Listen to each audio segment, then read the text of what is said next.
This is the China Dream panel, and I'm honored to be able to moderate what I have called our China Dream Team. This is a very distinguished group of experts with a diverse background that I think can look at this question in every aspect. For my money, this is the most important topic, really, of the entire conference. China is the most dynamic, the most sort of biggest and influential of any of the countries in the region right now, the one whose decisions and choices will affect the lives of all of its neighbors the most profoundly. But the great mystery about China remains, has long been, what is it that China actually wants? What is its vision? And so that's what we're going to discuss here today.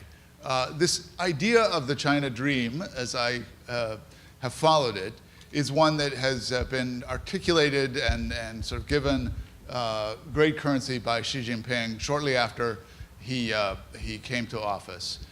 In 2013, it was elevated and became a part of the national discourse. But one of the things that I hope we can start out discussing and exploring is this question of where it came from originally and who coined the notion of the China Dream. As I understand it, it's a notion that's been associated with everyone from Tom Friedman to Peggy Liu to also Liu Meng, this PLA colonel who's written a book of the same name, The China Dream. It seems to stand for a lot of different things. And so I hope we can try to pin down this amorphous thing. The paradox, of course, of the phrase the dream is that dream can have at least two meanings. There's the dream in the sense of an ideal, an aspiration, a vision, but there's also a dream in the sense of something that's an illusion or fantasy, that there's no kind of material substance to it. And so I hope we can also, by the end of this panel, reach an answer to that question, whether China's dream is real or more illusory. So let me start by just quickly introducing our panel. Many of you will already know these our fellow discussants here, but Huang Jin, who is a professor at Lee Kuan Yew University, a distinguished professor of political science, a good Harvard PhD. Leland Miller, who is the co-founder and CEO of the China Beige Book, an independent research group that tries to go beyond the official data and statistics to try to understand what's really going on in the Chinese economy, which is a rare and much needed function. And then my old friend and former classmate in graduate school, Ming-Shin Pei, who is a professor at Claremont McKenna College here and is the director of their Center for International and Strategic Studies there as well. Ming-Shin and I were classmates together in the PhD program in Harvard. I didn't finish my PhD, which is why I'm the moderator here and not an actual expert. So let us turn to maybe Ming-Shin to begin with. And can I ask you, why is this notion of the China Dream, where did it come from and why is it so resonant among China's leaders? I don't know where it came from, but every time a new Chinese leader comes to power, that leader needs a slogan, a catchy phrase. So this China Dream phrase apparently caught on with Xi Jinping, who has his own interpretation of what this dream is. But of course, as my fellow panelists would say, that other people will have different interpretations. What are the elements of the China Dream? Can you help us to define what it's about? Is it about material things? What is it? Well, I think if, as I said, beauty is in the eyes of the beholder, dreams are in the minds of the dreamers. So if you were Xi Jinping, then the dream means a set of things. So let me just spell out what I think what Xi Jinping means. Yeah. The China Dream, by talking about the China Dream. I think first and foremost, it means the survival of the one-party system in China. Yeah. And second is that not only survival, but this one-party system will gain enormous power globally and at home. And then maybe soon, the Chinese people will live a pretty good life. So in that order. I see. Now, you mentioned that every Chinese leader needs a catchphrase. And of course, as we know with China, every catchphrase needs some kind of list that goes with it, right? So if I understand this correctly, the China Dream has the two 100s, right? Yes. Can you elaborate? Thank you. It took me a while to figure out what the two 100s is, because Chinese leaders are very big into numbers. So the first 100 is 2021. This is the 100th anniversary of the founding of the Communist Party. That's why I said it's first and foremost about the party's well-being, not everybody else's. The second 100 is 49, which is the 100th anniversary of the People's Republic. That's why if you know nothing about the content, as Mr. Xi would have defined it, all you need to do is to look at the two 100s, and then say, well, it's all about the party. And what are the benchmarks for these two dates? There's a kind of material metric. No, he didn't spell about. He did not spell out the material metrics. I think all he cares about is that the party will still be there when the 200 anniversaries, that the two 100 anniversaries arrive. Okay, so Huang Jing, I keep hearing that there's also this idea that there needs to be, what is it, what is a moderately prosperous society by 2021. 2020. And then a fully developed country by 2049, and that there's some kind of definition in terms of per capita GDP that it's like $10,000 or something. Is that an official target or a semi-official target? No, I think if you talk real numbers, it's very difficult to define the China dream. But I think that, let me remind you, the only two countries or two nations on earth have a dream. One is American dream, another is a China dream. But I would disagree with you on that. But India has definitely an India dream. But I mean, took it as a kind of global reputation. Okay. So I would argue that maybe China dream comes from American dream, but really the dream would came out of 2008 Olympic. There's a one word, one dream, and just Xi Jinping one word, one dream. Yeah. So therefore, before we understand what China dream is, we have to understand what China dream is not.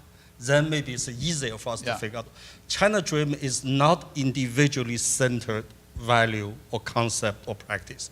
When we talk about American dream, it's all about me. Individual. So that's why it does not have any human rights in it. Right. No freedom, because it's not individually centered. So it's no freedom, no human rights, no what I can optimize my capability and then make a contribution to my community. China Dream is entirely community centered. So it's a national aspiration. In a way that either from Xi Jinping's point of view or from Chinese point of view, they can agree upon two elements in China Dream. Number one element is never return to 1840. That kind of thing would never allow to happen, because everybody knows that China goes downhill very fast after Opium War in 1840. So if I ask any Chinese that if agree or not about this part of a China Dream, I think you're going to have very popular agreement. The second element about China Dream is national revitalization, that China will become a strong and prosperous country. That everybody agrees. That's why I mean community-centered. But again, if you ask what's exactly contents of China Dream, I think it's the so-called 四个小康. I don't even know how to translate it into English, you know. But 四个小康 is very much there. It's number one is that by the year of 2025, 2026, Chinese will reach a middle class kind of life. But how you define middle class, of course, everybody's dream. And China will have a kind of a rule of law. But I will argue it's more like a rule by law or rule of law. I can tell you the difference. And China will reach something, I can't even remember the 四个小康. But what I'm trying to say is that I agree with Min-Xin. China Dream now is very much defined and explained by Chinese official language, official notion. But for us to understand it is that it's a national aspiration. That's why it is, in my view, very nationalistic driven, and which is about nationalism, about national identity. That's why Xi Jinping, I think, I have to give him the credit. He's wise enough, shrewd enough to pick up this about Chinese national aspiration. So that's very interesting. So not just an economic, a strictly economic vision, but it's actually, it has elements of national pride, China being given respect as a country, taking its rightful position on the world stage again, and these elements of nationalism. Your comment comparing it to the American dream I thought was very interesting in the sense that, if I understand you correctly, it's almost kind of the opposite of what we think of as the American dream. The American dream is this notion that is an organic kind of idea that grew up out of individual aspirations. Centered, yeah, aspirations. Yes. So, Leland, I wonder if you could maybe explore that a little bit. This notion of the China dream versus the American dream. The American dream, there are many of them. It's every individual's multiple dreams. But what the leadership, at least in China, seems to want to get behind is one common collective dream for China, which is kind of the opposite of the American vision. Right. I actually don't think that the American dream and the Chinese dream are similar at all. Now, on the 30,000 foot level, everyone's got aspirations, everyone's got hopes. But beyond that, you start getting down to what is the American dream. American dream is an individual ethos. It's given the opportunity, give me the opportunity to succeed, and that's what I'm going to try to do. The American dream is based on personal success, like Wang Jing said. The Chinese dream, I don't think is a dream at all. I think it's a bargain. And so, of course, again, individual Chinese absolutely have aspirations, they have hopes, they have dreams as individuals and as families. But the Chinese dream has always been more of a tool for the government to talk about the bargain they're making with the people. And if you go back to Deng basically said, follow the party. We may have made mistakes in the past, but follow the party and we will make your lives better. We will boost the economy. We'll do all these great things, and we will create a stronger China, and you will personally profit from it. Profit in the metaphorical sense, I suppose. That's very difficult to do now. And the party's left with a situation where if they're going to do even the slightest bit of this reform and restructuring that they claim they're going to do, not everybody's life is going to get better immediately. And so the deal is changing from one that quality of life will go up for everybody because the rising boat takes everyone with them, to the idea that we are going to make China great. There's not a Trump parallel here, but although it sounds something. Make China great again. Yeah. We're going to make China great. It's going to require some sacrifice. It's going to require being part of a team. If you look closely at some of this China Dream talk, there's talk about sustainability and environment and dealing switching to a consumption economy, which means doing away with an investment economy. There's a lot of stuff buried in that, but it's basically about the fact that we, as the one party, will do this for you, and here's the bargain in return for your support. And it's getting to more of a, we're going to make China a great player again, we're going to fix China, we're going to make it take its next step up to greatness, less about the fact that your quality of life may improve, because for a lot of people, if you're in mining and some manufacturing and some other place in the economy, your life will not get better, at least immediately. Ming-Shen, Leland raises a really interesting notion here that this bargain may not be one that the leadership can keep. You've written extensively about the contradictions that are inherent in this compact that the government has made with its people. What's your view on whether or not the government can actually make good on its end of the promise? I think the likelihood of the government succeeding in fulfilling the bargain is decreasing, because as Andy Xie said at the launching, at his launching talk, the economy is slowing down. The headwinds are very strong, especially in the short term. And then many of the favorable factors that enable China to grow so much fast in the last 2 decades, they're disappearing. So at the same time, people's expectations have been risen, have been raised to such a level. So I think it's everything you look at, it's very hard to reach the conclusion that it will be an easy task for the government to meet those expectations and fulfill its side of the bargain. So you must get asked this question all the time because you've written this marvelous book of China's trapped transition. And to anyone who's not read this book, I would really recommend it. It's one of my favorite books about China. It's very, very insightful. But I'm sure that the question that you get all the time is, well, it hasn't happened yet, right? When is it going to happen? Okay. This is the thing that like bedeviled Gordon Chang, and I think now, you know. So, you know, David Shamba gets a little bit of this as well. What's your response to that? Okay. Is China full on in a middle income trap right now, or can we not say that, or Well, where are we? First, let me quote two favorite sayings on Wall Street. One is that it always takes longer for the market to turn. That is, a political system or a market can stay distorted for a long, long time. But when it happens always faster than you think. Yeah. So this rule actually applies to regime changes throughout history. That is, in the case of China, you probably, if this should happen, it will happen in two stages. A relatively long period of stagnation, decline, decay, whatever you call it, and then a very sharp, very quick breakdown. We're not there yet, but it doesn't mean that we're not going to. So you think it really reaches a kind of inflection point where suddenly everything comes apart very, very rapidly? Oh, yes.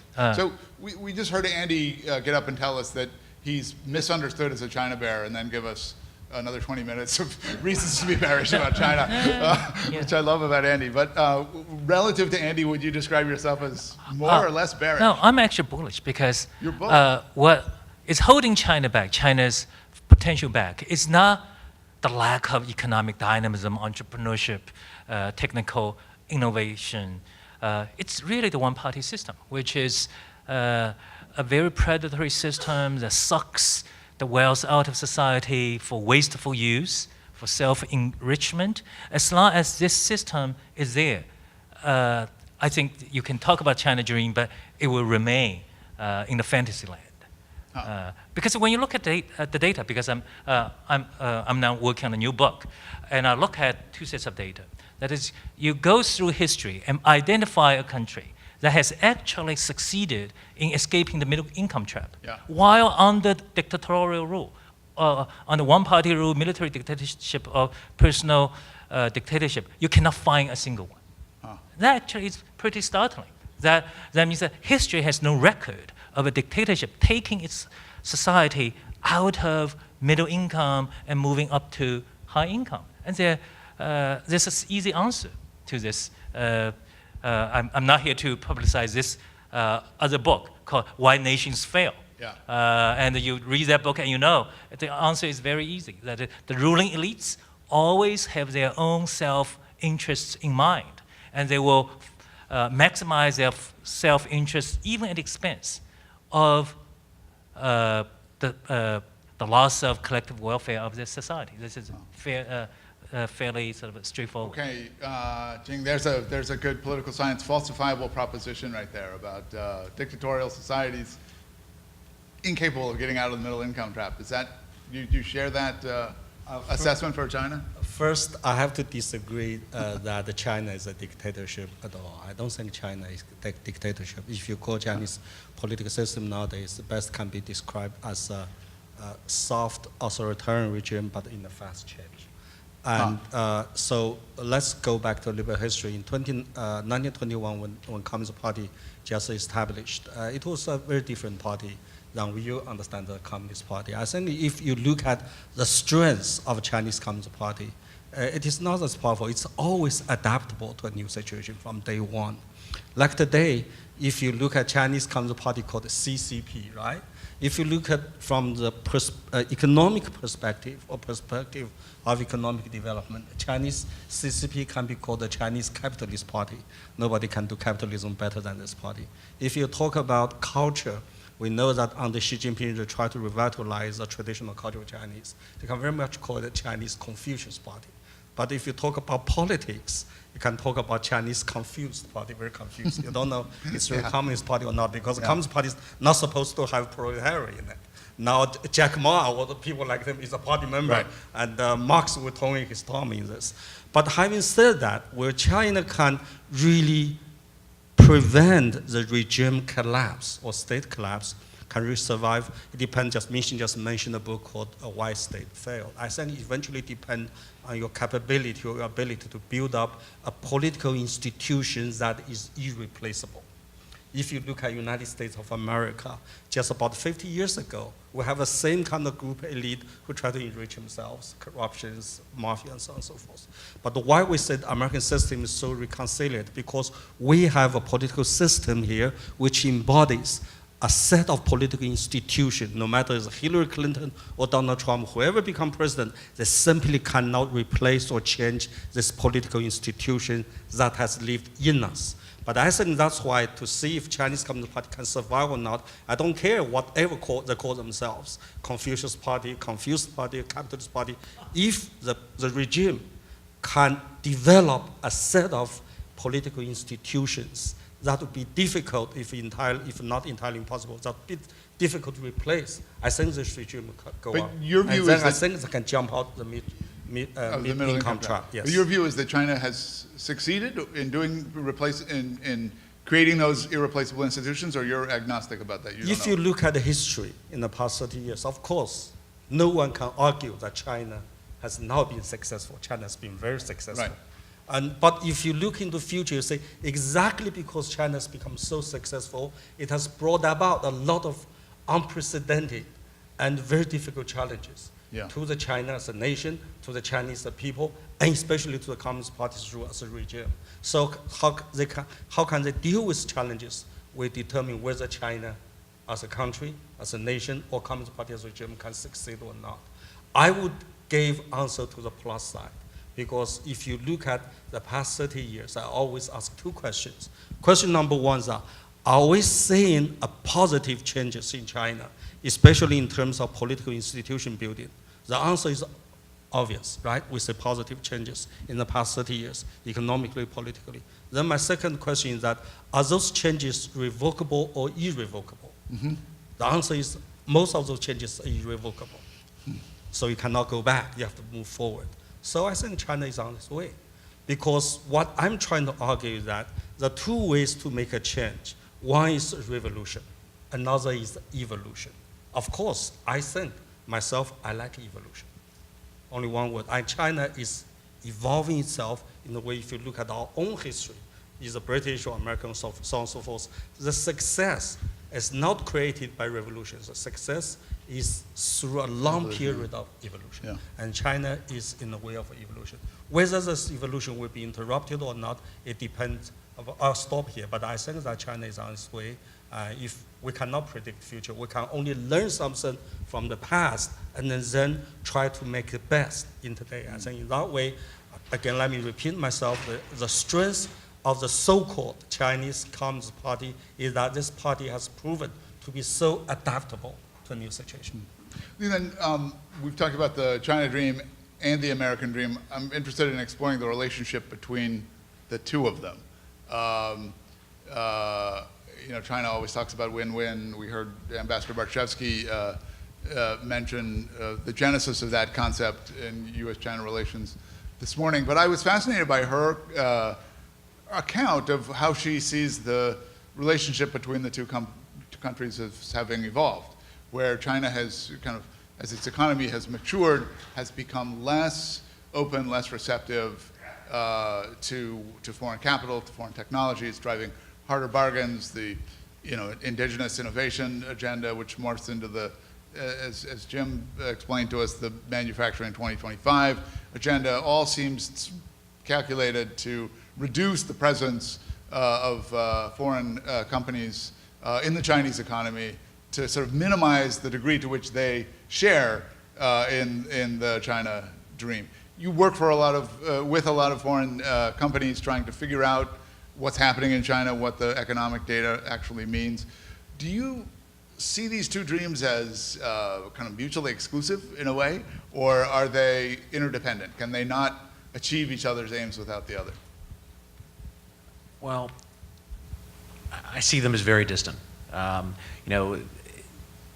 If you look at what's happening in China right now, of course, you work with CEOs, you work with others who want to get part of the China market. There'll be eternal optimists that they can capture this market share. You can't ignore it.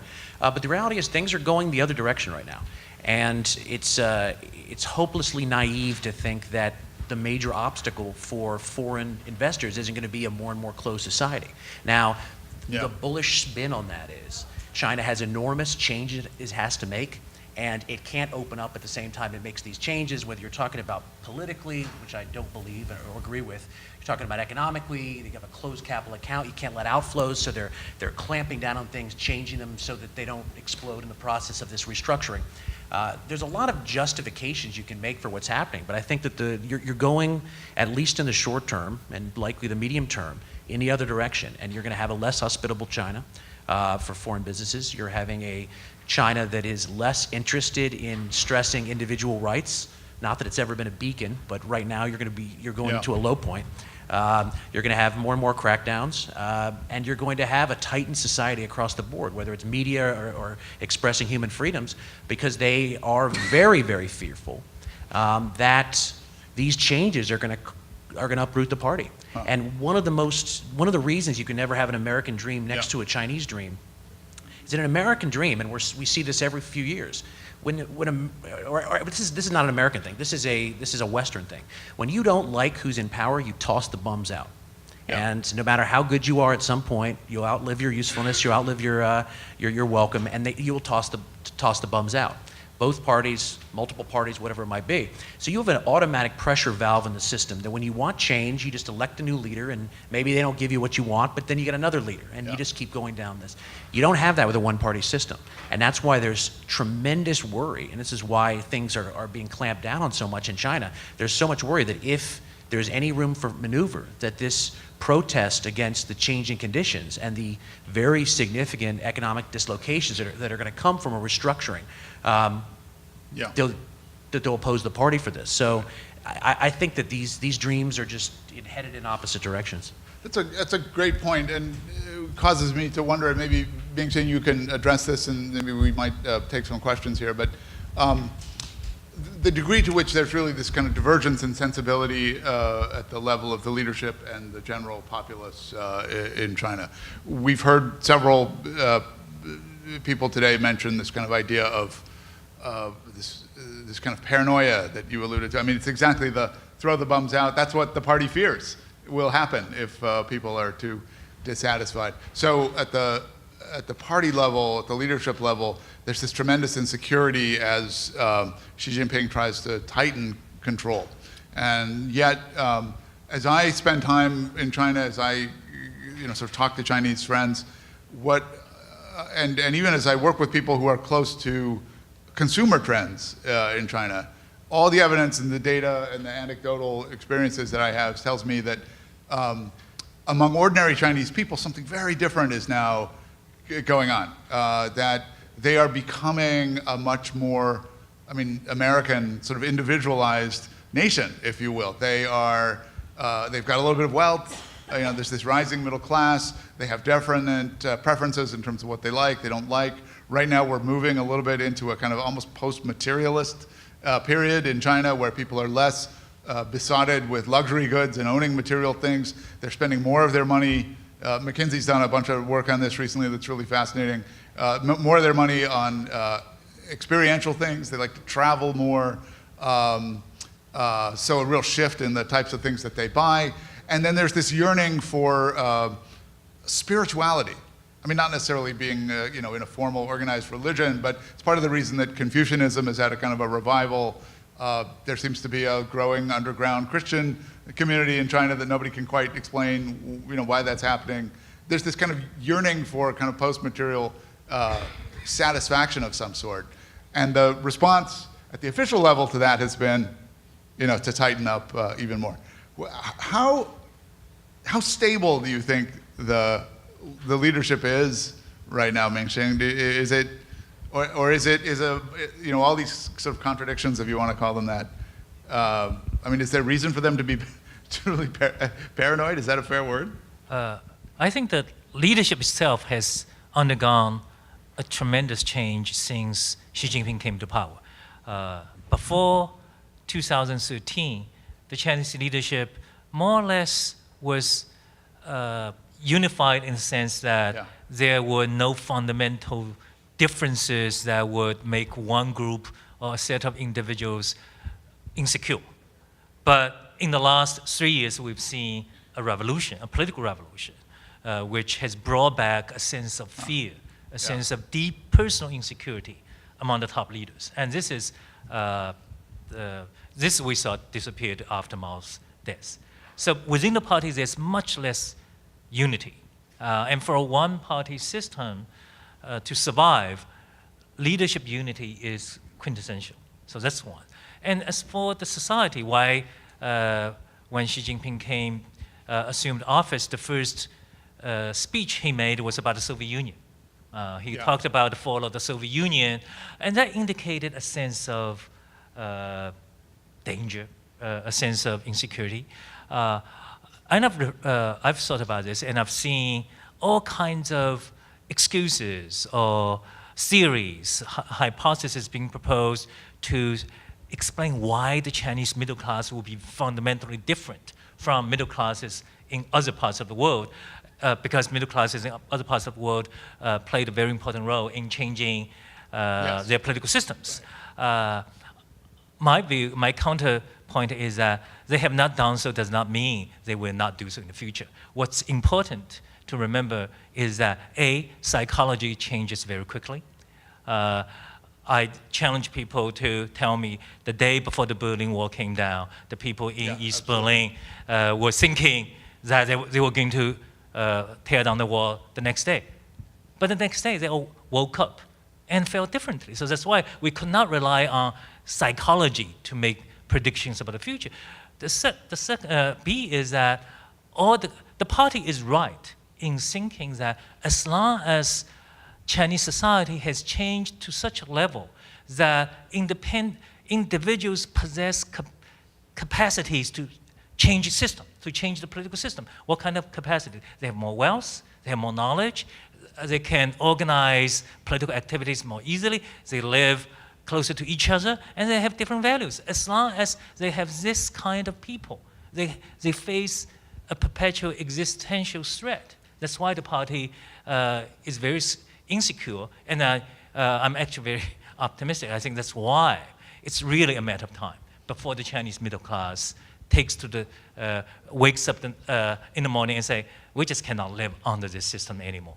Huh. So that's really fascinating. So in other words, just to clarify, your view is that the middle class in China will eventually have this kind of transformative impact on the political system, just as it has in almost every developed nation that we've seen. Yeah, if I may, I just want to quote you this set of data, that if you look at high-income countries, you'll find it is so striking that of the countries that are richer than China today, that are not democracies, nearly all of them are oil-producing states. Oh.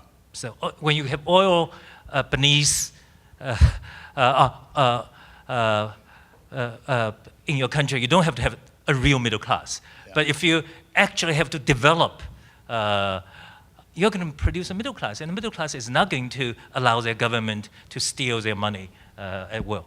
So in a sense, this dream is inherently, in your view, a contradictory one, because the material goal of it is to grow the middle class and make it richer and more prosperous. Yeah. But if you follow the logic of your argument, it's that the very creation of that class will create the circumstances that will inevitably contribute to the party's demise. Yeah, I think it's more appropriate to call it nightmare, because if the party succeeds, it will be a nightmare for the Chinese middle class. If the party succeeds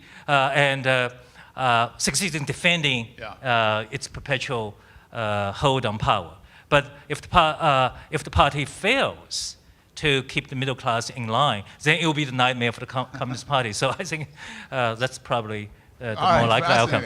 All right, we've thrown out a lot of ideas to think about here. Let's take some questions. Yes, if you can stand up and Jim, get a mic there. How is Xi Jinping doing institution building if he's, you grab a guy, put him under Zhongguo, interrogate him, kick him out of the party, throw him in jail. There's no due process. He's pulled decision-making into leading small groups of the party. they were building institutions. They were trying to build institutions that would be decisions within the bureaucracy. He's pulling that all back now. What is he going to rebuild it? So he'll do. This is just a phase. I really disagree with you on institution building. It's individual power building by a very small elite at the top of the party. Yes, people always say that Xi Jinping perhaps is the second most powerful leader since 1949. But I have to say I disagree. The reason Xi Jinping has built up 19 leading groups, every one of them is number one, tells us exactly because he's weak. He could not overcome the established institution block, Zhongguo. Just like everybody said in the war, and when Xi Jinping walked in, he said, you have to change, you sit here, you sit there, we can make a new decision. Nobody wants to move his spot. What he's gonna do, he said, okay, we're going to make a decision next room. You have to come to next room, then everybody will sit in according to what you said. Actually, this is not the new Xi Jinping. If you how Mao Zedong launched the Cultural Revolution, if you look at how Deng Xiaoping launched reform in 1978, 79, they take exactly the same strategy. That is, they mobilize the forces outside the system to overcome institutional stonewall for change. But Mao Zedong made a mistake is that he mobilized the forces, he did not control them. So that's why you have 10 years Cultural Revolution. And Deng Xiaoping is smart enough. As soon as he mobilized those forces, the democratic war, he immediately threw out, the 4 cardinal principles, which is a joke, right? But then he knows how to control it. And Xi Jinping is even smarter. On the left hand, he tried to mobilize people by anti-corruption campaign. But on the right hand, he arrested all those VIPs so he's managed. So that's my answer is that he's trying to establish a new set of institutions for what? For the reform. If you look at, he just grabbed one cadre and the Zhongguo and so on and so forth. I kind of disagree. If you look at how he go after those big, corrupted, rotten guys, it took 23 months to put Bo Xilai into jail.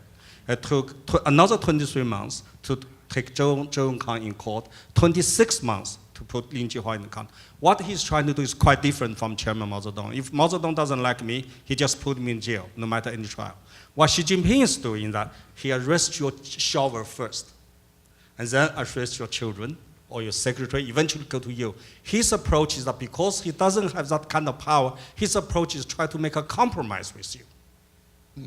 That's the approach, and he makes sure he cannot be blamed in history. That's why he went through such a long procedures to eventually put in trial. It's more symbolic rather than substantial. I agree with that. But symbolic sometimes is more important because at least he tried to follow the procedures.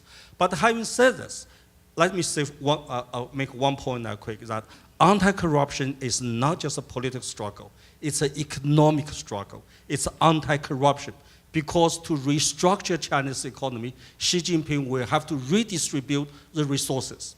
And the problem is that all resources are taken care of by privileged interest groups in the 30 years development. So the driving force is no longer from demand side, but from supply side. It's just like the United States. After Civil War, a very fast development, and a few families monopolized all resources. From 1894, the Sherman's Action, to 1914, the antitrust law takes 30 years, 3 US president. But what Xi Jinping is trying to do exactly the same. He's trying to redistribute these resources so that the economy can be driven by the supply side and take from this side to that side. Of course, he encountered a very strong opposition from 3 elements: the local governments, state-owned enterprises, and the financial section, what I call iron triangle. You can say that in the past 3 years, Xi Jinping has taken care of mostly local government and begun to take a state-owned enterprise, reform them. But as long as he moved into the financial section, he's met with the strongest opposition. It's not easy. So therefore, my point is that Xi Jinping, number one, is trying to build up a new institution which can enable the party to survive longer and also maybe to realize the so-called China dream. And number two, really to restructure the economy to break the monopoly that was built in the past 30 years.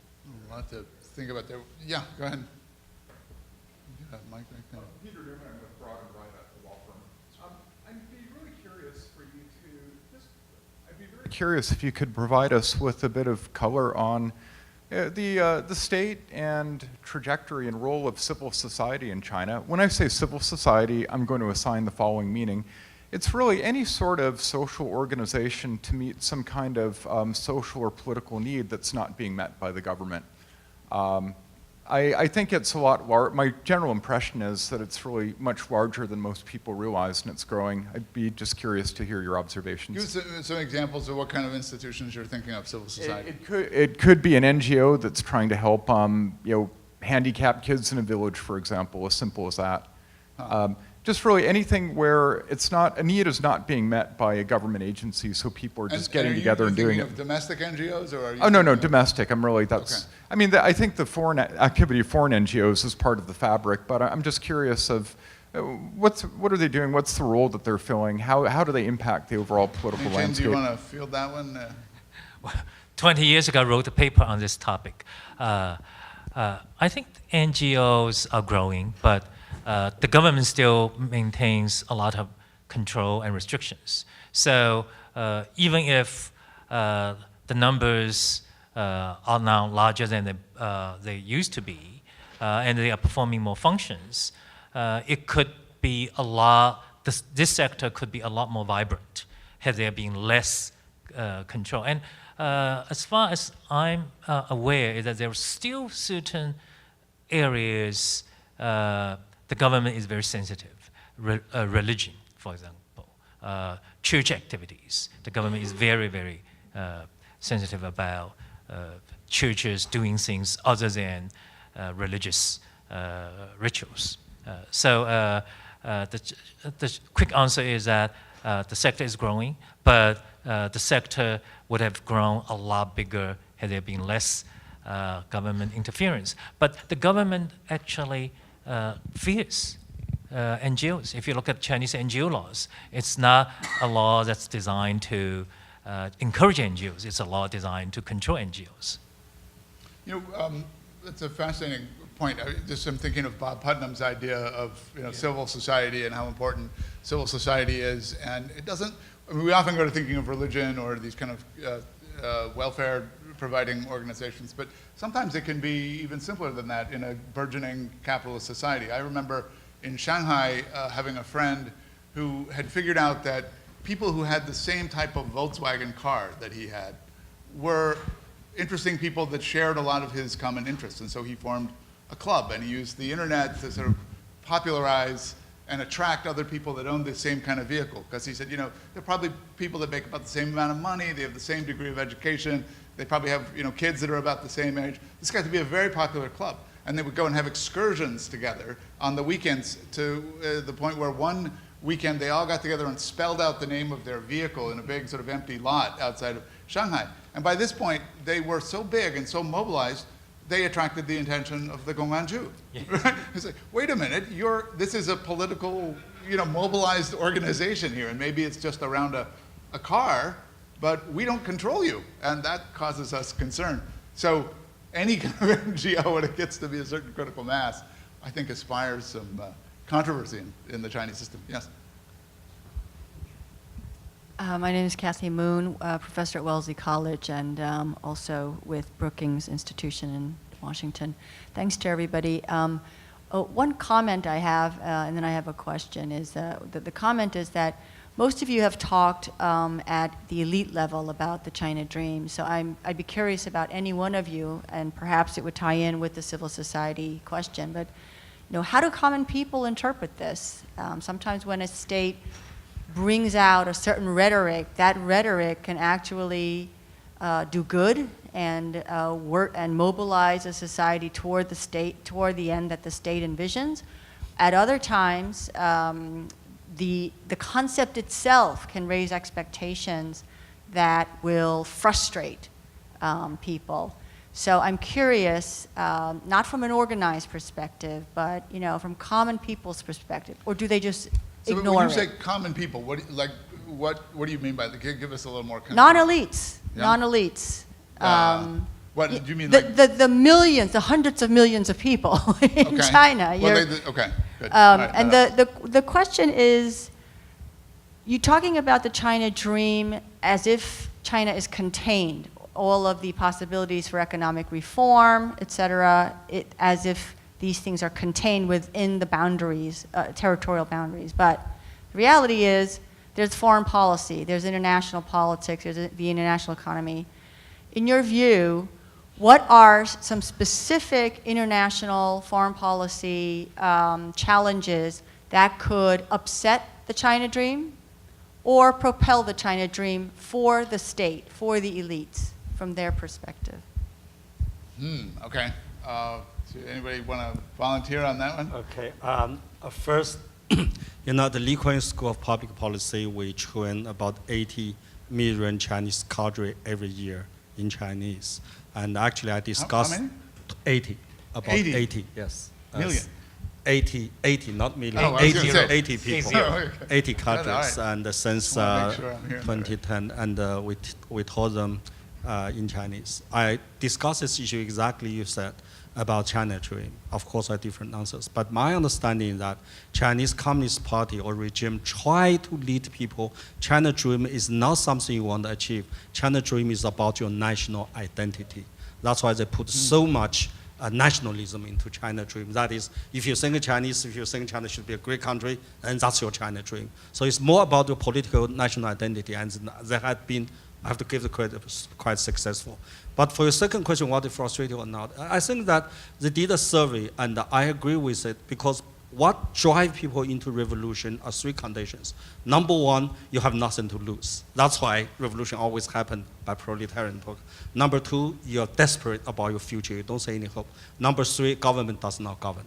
But if you look at China, no matter how you're frustrated about China or not, in the past 30 years, what happened most fundamentally for the Chinese society and psychology is that Chinese people, more and more of them, have something to lose. As a middle class. Of course, middle class want change. I agree with Mission. They want political participation. But it's a one thing middle class shared with the regime. That is, they don't want the revolution. They want the evolution. So that's why no bourgeoisie, no democracy. So now Chinese, more and more people, especially people in the urban area, where it's most politically most active, most radical, dramatic, they have something to share. They don't want to lose something. And secondly, that I did a survey between China and Japan. One difference between young Japanese, about 30 years old, and young Chinese, that the young Japanese think Japan has peaked. No matter how hard they work, they cannot outdo their fathers. That's why there's such kind of widespread cynicism in Japan. But in China, most of young people, like the Pew said, they still think if they work hard, even given the system, they can do better than their fathers. So they have hope. They don't have desperation. And last but not least, Chinese government, you like it or not, the government does govern, and the penetration is very deep. So in that regard, I would think that the kind of progress will be achieved through compromise making, evolutionary compromise making, rather than kind of radical revolution down the road. Jing, thank you. I'm afraid we're out of time. That's going to have to be our last word, but please join with me in thanking our dream team of panelists here, and thank you for your questions.